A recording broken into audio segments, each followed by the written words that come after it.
Esther 7. So the king and Haman came to banquet with Esther the queen. And the king said again unto Esther on the second day at the banquet of wine, What is thy petition, Queen Esther? And it shall be granted thee. And what is thy request?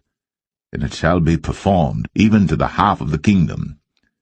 Then Esther the queen answered and said, If I have found favour in thy sight, O king, and if it please the king, let my life be given me at my petition, and my people at my request. For we are sold, I and my people, to be destroyed, to be slain, and to perish. But if we had been sold for bondmen and bondwomen, I had held my tongue, although the enemy could not countervail the king's damage. Then the king Ahasuerus answered and said unto Esther the queen, Who is he? And where is he that durst presume in his heart to do so? And Esther said, The adversary and enemy is this wicked Haman.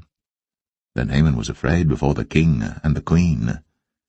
And the king, arising from the banquet of wine, in his wrath went into the palace garden.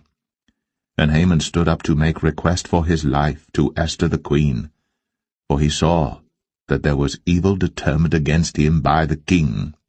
Then the king returned out of the palace garden into the place of the banquet of wine. And Haman was fallen upon the bed, whereon Esther was. Then said the king, Will he force the queen also before me in the house?